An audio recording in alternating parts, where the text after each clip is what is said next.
Video start చేయాలంటే like కొట్టాలి, like కొడితేనే వీడియో చాలు అవుతుంది. కొట్టామా? చాలు చేద్దాం. సాయంకాలం ఓటింగ్ పోల్కి స్వాగతం, సుస్వాగతం, ఘన స్వాగతం. హలో నమస్తే అందరికీ. నేను మీ సిరిపురం శ్రీనివాసరావు, ఎస్సీ 65. ఎట్లున్నారు మా అక్కలు, చెల్లెలు, అన్నలు, తమ్ముళ్ళు, సార్లు, మేడంలు, సేటమ్మలు, దొరసాన్లు అందరూ మంచిగా ఉన్నారా? చలో, ఈ వీడియోలో మనం ఓటింగ్ పోల్లో ప్రభంజనం సృష్టిస్తున్న రమ్య మోక్ష ఓటింగ్లో ప్రభంజనం సృష్టిస్తుంది. ఎందుకని నా తమ్ముళ్ళు అట్లా పెట్టినావు అని అంటారా? సో దాని గురించి మాట్లాడబోతున్నా. యాక్చువల్లీ రమ్య మోక్ష ఫేస్ ఆఫ్ ఎవరితోటి అయింది? తనుజతోటి అయింది. రమ్య మోక్ష తనుజ నామినేట్ చేసింది, తనుజ రమ్య మోక్ష నామినేట్ చేసింది. వాళ్ళిద్దరి మధ్యలో గట్టి వాగ్వాదాలు, వాదోపవాదాలు ఇవన్నీ జరిగినాయి కదా. ఇలాంటప్పుడు తనుజ సైడ్ నిలబడేటోళ్ళు ఉంటారు, తనుజకు ఆపోజిట్గా నిలబడేటోళ్ళు కూడా ఉంటారు. టాప్ ఓటింగ్ ఉన్న తనుజ, లిటరల్లీ చెప్పాలంటే ఓటింగ్లో ఈ వీక్ అయితే ఇంకా నెక్స్ట్ లెవెల్ ఓటింగ్ నడుతుంది. సో అంత టాప్ ఓటింగ్ ఉన్న తనుజకు ఆపోజిట్గా నిలబడ్డ రమ్య. ఇప్పుడు ఓటింగ్లో ఎంతో కొంత షేర్ అనేది ఉంటుంది కదా. ఒక తనుజ లాంటి టాప్ ఓటర్ తోటి టాప్ ఫైట్ పెట్టుకున్నప్పుడు ఎంతో కొంత ఓట్ షేర్ అనేది అటు మాట్లాడేటోళ్ళు ఉంటారు, ఇటు మాట్లాడేటోళ్ళు ఉంటారు, అటు నచ్చేటోళ్ళు ఉంటారు, ఇటు నచ్చేటోళ్ళు ఉంటారు కదా. ఎంతో కొంత నిలబడితే వస్తుంది కదా ఓటింగ్. వచ్చిందా అని అంటే 0 అసలేం రాలే. ఓటింగ్ చాలా దారుణంగా ఉంది. ప్రభంజనం ఎట్లయింది తెలుసా? ఓటింగ్లో ప్రభంజనం కింద నుంచి ఫస్ట్ ఉంది. చాలా దారుణంగా ఉంది ఓటింగ్. అదేందో జనాలకి అంటే రమ్య మోక్షకి ప్రీవియస్గా ఉన్న చిట్టి పికిల్స్ దగ్గర నుంచి ఉన్న నెగిటివిటీ వల్ల ఓట్లు వేయడానికి ఇంట్రెస్ట్ చూపిస్తలేరా? అఫ్కోర్స్ ఇది అన్అఫీషియల్ ఓటింగ్ పోలే, ఇది అఫీషియల్లో జరుగుతుందని నేను చెప్తలేను. కానీ మామూలుగా అయితే అన్అఫీషియల్లో లీస్ట్లో ఉన్న వాళ్ళు ఎప్పుడు డేంజర్ జోన్లో ఉంటారన్న సంగతి మనకు తెలుసు కాబట్టి మనం మాట్లాడుకుంటున్నాం. అప్పుడప్పుడు బిగ్ బాస్ మావ ట్విస్ట్లు ఇచ్చి ఆయనకు నచ్చినట్టుగా ఎలిమినేషన్లు చేసుకుంటారు. కానీ మోస్ట్ ఆఫ్ ద టైమ్స్ 80%, 75-80% వరకు ఈ అన్అఫీషియల్ పోల్స్లో, స్ట్రా పోల్స్లో, ఇన్స్టాగ్రామ్, యూట్యూబ్ పోల్స్లో లీస్ట్లో ఉన్న వాళ్ళే ఎలిమినేట్ అవుతూ ఉంటారు. మనం చూస్తున్నాం, అది ఆనవాయితీగా వస్తున్న ఆచారం. సో ఈ లెక్కన చూస్తుంటే రమ్య మోక్ష లీస్ట్లో కనబడుతుంది. అన్ని పోల్స్లో దాదాపు లీస్ట్లో ఉంది. 1-2 పోల్స్లో ఎందుకో సడన్గా అంటే సెకండ్, థర్డ్ పొజిషన్లో కూడా కనబడ్డది. కానీ అంత నమ్మశక్యంగా లేవు. మ్యాక్సిమం ఆన్ యావరేజ్ తీసుకుంటే అన్నిట్లలో కూడా చాలా తక్కువ ఓటింగ్ పర్సంటేజ్తో లీస్ట్లో ఉంది. ఈమెకు సోపతి ఇంకొకరు ఉన్నారు, ఈమె దంటకి ఇంకొకరు ఉన్నారు. వాళ్ళు ఎవరంటే సాయి శ్రీనివాస్. వీళ్ళిద్దరూ లీస్ట్లో కనబడతారు. జస్ట్ 3-4% ఓటింగ్, 3.5% ఓటింగ్ తోటి కనబడతారు. ఎక్కడ చూసినా వీళ్ళిద్దరు అదే 3%, 4% తోటి కనబడతారు. కాబట్టి వీళ్ళిద్దరు లీస్ట్లో ఉన్నారు. తనుజతోటి టఫ్ ఫైట్ పెట్టుకొని గట్టిగా వాదించి కొంతవరకు ఒక వర్గానికి, అంటే తనుజ వర్గానికి కాకుండా మిగతా వాళ్ళందరి మిగతా న్యూట్రల్ ఆడియన్స్, తనుజ ఆడియన్స్ కాకుండా మిగతా న్యూట్రల్ ఆడియన్స్ అందరికీ కూడా అరే రమ్య మోక్ష పెట్టిన పాయింట్స్ కరెక్టే కదా అని అనిపించింది. అయినా కానీ ఓటింగ్ మాత్రం ఆమెకే అయినా కానీ ఈమెకి ఓటింగ్ రాలే. ఏం చేస్తాం చెప్పు. నేను అన్న అందుకే 100 సార్లు చెప్పిన, ఆ ప్లేస్లో అవే పాయింట్స్తో వేరే పర్సన్ ఎవరైనా నామినేట్ చేస్తే గట్టిగా ఎక్కుతుంది. ఎందుకంటే ఇప్పుడు లైవ్ ముచ్చట్లలో పార్ట్ 3 పెట్టిన చూసిరా? కాదు, పార్ట్ 2. లైవ్ ముచ్చట్లో పార్ట్ 2లో ఇమాన్యుల్ వర్సెస్ తనుజ మధ్యలో డిస్కషన్ జరిగినప్పుడు ఇమాన్యుల్ పాయింట్స్ పెడితే అబ్బా ఏం పాయింట్స్ పెట్టామన్నా, you are the right person, ఏమన్నా పాయింట్స్ పెట్టామన్న ఫీలింగ్ వచ్చింది. అవే పాయింట్స్ అదే ఇమాన్యులే తనుజని కనుక నామినేట్ చేసి ఈ పాయింట్స్ పెట్టింటే సూపర్గా క్లిక్ అయ్యేది. నాకు ఎవరు సపోర్ట్ లేరు అంటే నీకు సపోర్ట్ లేరా? ఎవరు సపోర్ట్ లేరా? ఈ మాటే నాకు నచ్చలేదు, నీకు ఈ టాస్క్లో ఎవరెవరు సపోర్ట్ చేసారు, ఆ టాస్క్లో ఎవరు సపోర్ట్ చేశారు, ఇట్లా మాట్లాడిండు. నువ్వు ప్రతిసారి అంత అయిపోయిన తర్వాత మొత్తం వారం అంతా సపోర్ట్ చేసిన సూపర్, నువ్వు లేకపోతే నాకు ఎవరు లేరంట, కట్ చేస్తే వారం ఎండింగ్కి వచ్చేసరికి నాకు ఎవరు సపోర్ట్ చేయరు ఈ ఇంట్లో అని చెప్పి మాట్లాడుతావు, చాలా తప్పు అని మాట్లాడిండు. దగ్గర వెళ్ళిపోయింది బాత్రూమ్ డిస్కషన్స్. బాత్రూంలో బడబడ ప్రోమో ఉంది కదా, దానికి సంబంధించింది ప్రోమో 2 అని ఉంటుంది చూడు. ఇమాన్యుల్ తమ్నెల్ ఏమో పెట్టినా ఇవాళ బాగా పెట్టినాయి కదా వీడియోలు, అందుకే తమ్నెల్ మర్చిపోయి నా గురించి చెప్తా. ఇమాన్యుల్ ఎడను ఇమ్ము ఇచ్చి పడేసిండే ఏదో పెట్టినా చూడరు, బాగుంటుంది ఆ వీడియో. సో ఆ టైప్లో రావయ్యా ఇమ్ము దమ్ము చూపిండు అని పెట్టినా. సో ఆ వీడియో చూడరు, అందులో మంచి పాయింట్స్ లాజికల్గా గట్టిగా మాట్లాడతాడు. సో అటువంటి క్యాపబిలిటీ ఉన్న కంటెస్టెంట్, లేదంటే వైల్డ్ కార్డ్గా వచ్చిన వాళ్ళలో కూడా నిఖిల్ లాంటి ఎవరైనా పెట్టుంటే కనుక పాయింట్స్ ఖతర్నాక్ ఉంటుంది. ఇప్పుడు రమ్య మోక్ష కావచ్చు, లేదంటే దువ్వాడ మాధురి కావచ్చు, వీళ్ళిద్దరు కనుక పెడితే, లేదంటే ఆయేషా మీద కూడా మనకు నెగిటివ్ ఒపీనియన్ వచ్చింది. ఎందుకంటే గయ్య కొడతా ఉంది, అనవసరంగా గట్టిగా షౌట్ చేస్తుంది. అండ్ శృతి మించి అతి చేస్తూ మాట్లాడుతున్నట్టు కనబడుతుంది. కాబట్టి అయేషా పాయింట్స్లో మరి కొంచెం ఓవర్ యాక్టింగ్ కూడా ఉండేసరికి అయేషా పాయింట్స్ మనం ట్రస్ట్ చేస్తట్లేదు. పాయింట్స్ బాగుంటున్నాయి కానీ ఆ పర్సన్స్ మీద ట్రస్ట్ వస్తలేదు. సో వీళ్ళ ముగ్గురు పెడితే అంత దమ్ము వస్తలేదు. ఎవరైనా మంచి కంటెస్టెంట్ మళ్ళీ గుర్తు చేసింది ఏంటంటే గీతా మాధురి లాంటి కంటెస్టెంట్ ఎవరైనా వచ్చింటే, అటువంటి కంటెస్టెంట్ ఇట్లాంటి పాయింట్స్ కనుక తనుజ మీద పెట్టింటే ఈజీగా నమ్మేస్తారు, ఈజీగా ఒప్పుకుంటారు, ఈజీగా యాక్సెప్ట్ చేస్తారు. యాక్సెప్టెన్స్ లేదు ఇక్కడ. రమ్య మోక్ష పెట్టిన పాయింట్స్ రైటే. డ్రామా క్వీను, సీరియల్ యాక్టింగ్, ఊకెడుతుంది, అరుస్తుంది, ఊకెడుతుంది, గీ వాళ్ళు కూడా తప్ప ఇంకేం లేదు. ఈ బాండింగ్స్ పెట్టుకునే ముందరికి వచ్చింది. అనవసరంగా ఈ బాండింగ్స్ వల్ల ఒక మనిషి ఎలిమినేట్ అయిపోయింది. బాండింగ్స్ వల్ల ఎలిమినేట్ అయినా కదా. సో ఇవన్నీ వర్కౌట్ అయ్యేటి వేరే కంటెస్టెంట్ పెట్టింటే. ఇప్పుడు రమ్య మోక్ష పెట్టేసరికి వర్కౌట్ కాలేదు, ఆమెకు ఓటింగ్ రాలేదు. రైట్, ఓటింగ్ పోల్ అని చెప్పి మనం ఇవన్నీ ముచ్చట పెడుతున్నాం. సరే, లీస్ట్ ఓటింగ్లో ఇద్దరు ఉన్నారు డేంజర్ జోన్లో. ఈసారి చాలా డేంజర్ జోన్లో ఉన్నది ఒకటి రమ్య మోక్ష, ఇంకొకటి సాయి శ్రీనివాస్. సాయి శ్రీనివాస్ ఆట కానీ మాట కానీ మనకు అంత ఎక్కట్లేదు.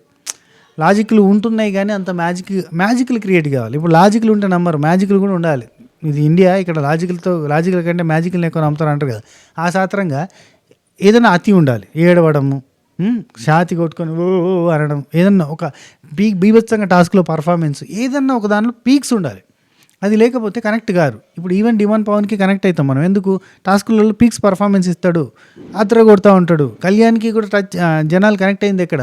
టాస్కులో పర్ఫార్మెన్స్ చూపించినప్పుడే. ఇప్పుడు మనుషుల మీద పర్ఫార్మెన్స్ చూపించినప్పుడు హేట్ చేసారు, టాస్కులో పర్ఫార్మెన్స్ చూపించినప్పుడు లవ్ చేసారు. That's it.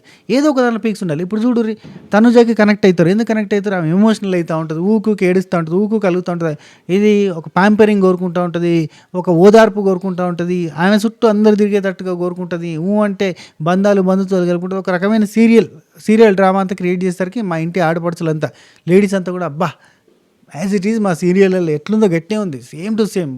మళ్ళీ సీరియల్ చూస్తున్న హ్యాపీనెస్, కళ్ళల్లో ఒత్తులు ఇట్లా ఆహా సీరియలే, బిగ్ బాస్ సీరియల్ వస్తుంది అని చెప్పి ఎగబడి టీవీలో ముందు కూర్చుంటే చూసేటట్టుగా చేస్తుంది. ఫ్యామిలీ ఆడియన్స్ అందరినీ కట్టిపడేస్తుంది టీవీలలోకి. ఎందుకంటే ఈరోజు ఎందుకు ఏడుస్తుందో, పాపం తనుజకి ఏం కష్టం వచ్చిందో, తనుజకి ఏం సహాయం కావాల్సి వచ్చిందో, సహాయం చేయడానికి ఎవరు వచ్చిరో లేదో, అయ్యో పాపం అని చూస్తారు. ఆ అట్రాక్షన్ ఏదైనా ఉండాలి, అది లేదు. అదనమాట. సో సాయి శ్రీనివాస్ కూడా ఎటువంటి మనకి హై చూపిస్తలేడు. కాబట్టి సాయి శ్రీనివాస్కి ఇప్పుడున్న సిచ్యువేషన్స్లో ఆ కళ్యాణు, డిమాను, కళ్యాణ్ ఇవన్నీ ఉన్నాయి. ఈ అన్ని మానవుల మధ్యలో ఆ నరమానవుడు కనబడతలేడు ఇన్ని మానవుల మధ్య. ఆయన మానే ఉన్నాడు అనమాట. మానంటే తెలుసుగా మొక్క, చెట్టు, ఆ టైప్లో ఉన్నాడు. ఇన్ని మానవుల మధ్య ఆయన మానవునిలా కాకుండా మానవులా మిగిలిపోయాడు. రైట్, నెక్స్ట్ ఇక ఫస్ట్ నుంచి వద్దాం. అబ్బా, తనుజ యాజ్ యూజువల్గా టాప్లో ఉంది. Mind blowing, mind blocking, mind bending, mind welding, that kind of voting is there. ఆ ఓటింగ్ ఎంత తెలుసా? 39% ఓటింగ్ ఉందబ్బా. మైండ్ బ్లాక్ బాబు. ఈ ఓటింగ్ చూస్తే మైండ్ బ్లాక్ అన్నట్టుంది. పీక్స్ ఓటింగ్ అబ్బా 39% అంటే జోక్, ఇట్స్ నాట్ అ మజాక్, జోక్. రైట్, తనుజాకి 30 అసలు నెవర్ బిఫోర్ ఎవర్ ఆఫ్టర్ ఈ సీజన్ స్టార్ట్ అయినప్పటి నుంచి ఇంత ఓటింగ్ రావడం ఏందబ్బా. ఇచ్చేయండి సార్, కప్ ఇచ్చేయండి సార్ అన్నట్టుగా ఉంది ఓటింగ్. రైట్, నెక్స్ట్ సెకండ్ ప్లేస్లో కళ్యాణ్ ఉన్నాడు. కళ్యాణ్ 21% తోటి. లాస్ట్ ఫ్యూ వీక్స్ బ్యాక్ చూస్తా అంటే ఇద్దరు కనుక నామినేషన్లో ఉంటే ఇద్దరికి దాదాపు ఈక్వల్ ఓటింగ్ పడుతుంది. కానీ ఈసారి అట్లలే, వారు వన్ సైడ్ ఆ టైప్లో ఉంది. సో 21% ఓటింగ్ తోటి సెకండ్ ప్లేస్లో ఉన్నాడు కళ్యాణ్కి ఓటింగ్ ఎందుకు పడుతుంది, తనుజకి ఓటింగ్ ఎందుకు పడుతుంది అంటే ఏం మాట్లాడద్దబ్బా, అయిపోయింది. అట్నే వస్తాయి ఓటింగ్ అంతా. ఇప్పుడు అట్నే ఉన్నారు. ఏదన్నా పీక్స్కి ఏదైనా జరిగి కింద మీద చిత్తుపోతే అయితే కనుక ఇమాన్యుయల్ ఓటింగ్లోకి వస్తే తెలుస్తుంది ఆయన సత్తా ఎంత ఉందనేది. ఎందుకంటే ఒక వర్గం ప్రజలంతా ఇమాన్యుయల్కి సపోర్ట్ చేస్తారు. ఎంటర్టైన్మెంట్ కావచ్చు, టాస్క్ పర్ఫార్మెన్స్ కావచ్చు. ఇమాన్యుయల్ కూడా వస్తే ఓటింగ్లకి సత్తా తెలుస్తుంది, దమ్ము తెలుస్తుంది. ఎందుకంటే వీళ్ళిద్దరికీ ఓటింగ్ మనకు ఎక్కడ చూసినా ఎప్పుడు ప్రతి వారం వీళ్ళిద్దరు ఉంటారు, వీళ్ళిద్దరికి ఓటింగ్ కనబడుతుంది. ఆసామేమో నామినేషన్ల నుంచి తప్పించుకోవడానికి ఈజీ మార్గం దొరికింది. ఈ ప్రాసెస్ అంతా ఎందుకు పెట్టిండు? నామినేషన్ నుంచి సేవ్ కావడానికే కదా అంటాడు ఇమాన్యుయల్. సో నామినేషన్లోకి వస్తేనే సత్తా తెలుస్తుంది, బయట జెండా పాతెంగే అన్నట్టుగా ఉంటుంది. సో వీళ్ళిద్దరు టాప్ నాచ్ ఓటింగ్ తోటి ముందర పోతారు. ఇక మిగతా వాళ్ళందరికీ సింగిల్ డిజిట్లే. అయితే సంజన గల్రాని అండ్ దివ్య నిఖిత వీళ్ళిద్దరికీ ఈక్వల్ ఓటింగ్ పడుతుంది. దాదాపు 8% ఓటింగ్ తోటి థర్డ్ ప్లేస్లో కనబడుతున్నారు. ఇద్దరు థర్డ్ ప్లేస్లో, థర్డ్ ఫోర్త్ ప్లేస్లో కొంచెం అటు ఇటుగా ఓ పాయింట్ అటు ఓ పాయింట్ ఇటు, ఇద్దరికి కూడా ఒక 8% ఓటింగ్ పడుతుంది. ఓకే, బచాయించే ఓటింగ్ అంటే బతికి బట్టగట్టగలిగే ఓటింగ్ అన్నట్టు ఈ వారానికి. సో దివ్యనికితకి ఓటింగ్ ఎడికెళ్ళి పడుతుందా అబ్బా, లీస్ట్లో ఉన్నది కదా పోయిన వీక్ అంటే, లీస్ట్లో ఉన్న పోయిన వీక్ మరి ఆమె ఎలిమినేట్ అయిందా, బాటన్ 2లోకి వచ్చిందా, రాలేదు కదా. అండ్ ఇప్పుడు ఇంకా బర్నీ అని బయట ఉన్నాడు. అన్నయ్య ఓటింగ్ ఎవరికి పడితే చెల్లమ్మకు కాకుండా, అన్నయ్యకు ఓటింగ్ ఉంటే చెల్లమ్మకు పండగంట అన్నట్టుగా అన్నయ్య ఓటింగ్ చెల్లెకు వర్కౌట్ అయ్యే ఛాన్సెస్ ఆర్ దేర్. ఖచ్చితంగా దివ్యనికిత ఈ వీక్ సర్వైవ్ కాగలుగుతుంది, నాకు నమ్మకం ఉంది. అండ్ సంజనక్క బ్యాక్, సంజన ఈజ్ బ్యాక్ అన్నట్టుగా నేను పొద్దుగాల వీడియో మీద తమ్మునిలో పెట్టిన. తను నిన్న నైట్ అంటే నామినేషన్లో రివోల్ట్ అయిన విధానం కావచ్చు, కళ్యాణ్తో ఫైట్ చేసిన విధానం కావచ్చు, సూపర్.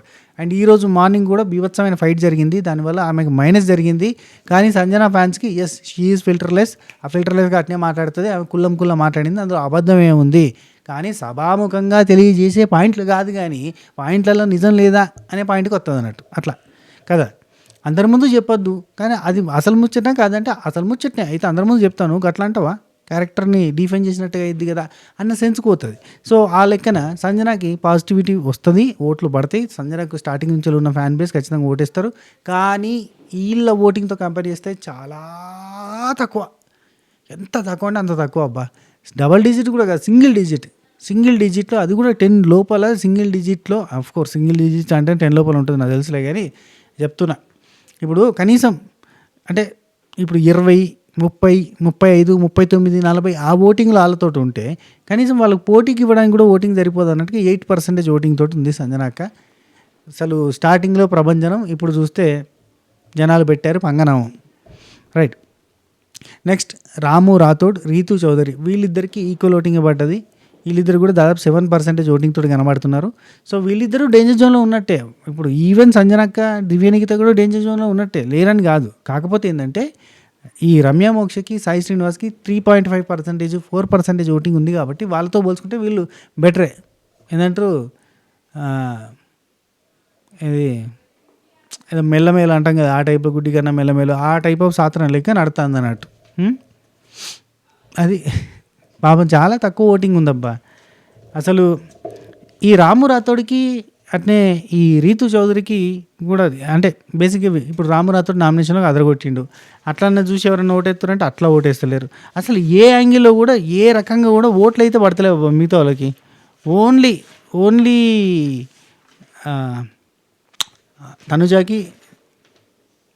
తనుజాకి అండ్ ఇంకొకటి ఏంటి తనుజాకి అండ్ కళ్యాణ్కి మాత్రమే ఓటింగ్ పడుతుంది, మిగతా వాళ్ళు ఎవరికి ఓటింగ్ అస్సలు పడతలేదు. ఇది మ్యాటర్. సరే చూద్దాం, ఇమాన్యుల్ ఓటింగ్లోకి వస్తే అప్పుడు ఏమన్నా మార్పులు చేర్పులు జరుగుతాయా, ఏమైనా టాప్లో చేంజెస్ జరుగుతాయా, లేదంటే ఇట్నే కంటిన్యూ అవుతూ ఉంటుందా. మరి అతను నామినేషన్లోకి వచ్చినాడు తెలుస్తుంది, రాక నామినేషన్లోకి వచ్చినా కానీ దండగే కదా, అదొక బాధ. ఎట్లుందంటే ఈయన ఎంత బాగా ఆడి, ఎంత బాగా నామినేట్ చేసి, ఎంత బాగా ఎంటర్టైన్ చేసి, ఎంత బాగా ఫిజికల్ టాస్క్లో పర్ఫార్మెన్స్ ఇచ్చినా ఎంత అంటే ఏమవుతుందంటే 3 ఏళ్ళు సాము చేసి మూలగున్న ముసలోని కొట్టినట్టు అవుతుంది. ఎవరు ఇమాన్యుల్ ఇప్పుడు ఇన్ని రోజులు కష్టపడ్డందుకు నామినేషన్లకు రాకుండా ఉంటే ఇంత కష్టపడ్డంతా కూడా ఉత్తదే అవుతుంది. ఏముండదు, సింగిల్ డిజిట్ ఓటింగ్లో కనబడతారు, ఆశ్చర్యపోని అవసరం లేదు. అదే రెగ్యులర్గా రావాలి నామినేషన్కి, రెగ్యులర్గా వస్తుండాలి, రెగ్యులర్గా ఏదో ఒకటి ఊరికనే పోయి గిచ్చన్న నామినేషన్కి రావాలి, అవతల గిచ్చన్న నామినేషన్ రావాలి. ఎవరో అన్నారు కదా, నన్ను నామినేషన్లకు తీసుకురావడానికి భయపడుతున్నారు ఎందుకంటే ఓటింగ్ పడి నాకు సింపతి వచ్చి నాకు అంత సపోర్టర్స్ పెరుగుతారా అని అప్పట్లో స్టార్టింగ్లో మనిషి అంటాడుగా, అది జరుగుతుంది నిజంగానే. నామినేషన్లకు వస్తేనే వర్కౌట్ అవుతుంది, నామినేషన్లకు రాకుండా చూసుకుంటే బిస్కెట్ అవుతారు. చూడాలి ఏం జరుగుతాం. ఓకే సరే ఉంటా. ఈ వీడియో మీకు నచ్చిందని అనుకుంటా. నచ్చింది లైక్, షేర్, కామెంట్, సబ్స్క్రైబ్ చేసే ప్రయత్నం చేయండి. ఉంటా. టికెట్ టాటా బై బై, నమస్తే, శబాఖైర్.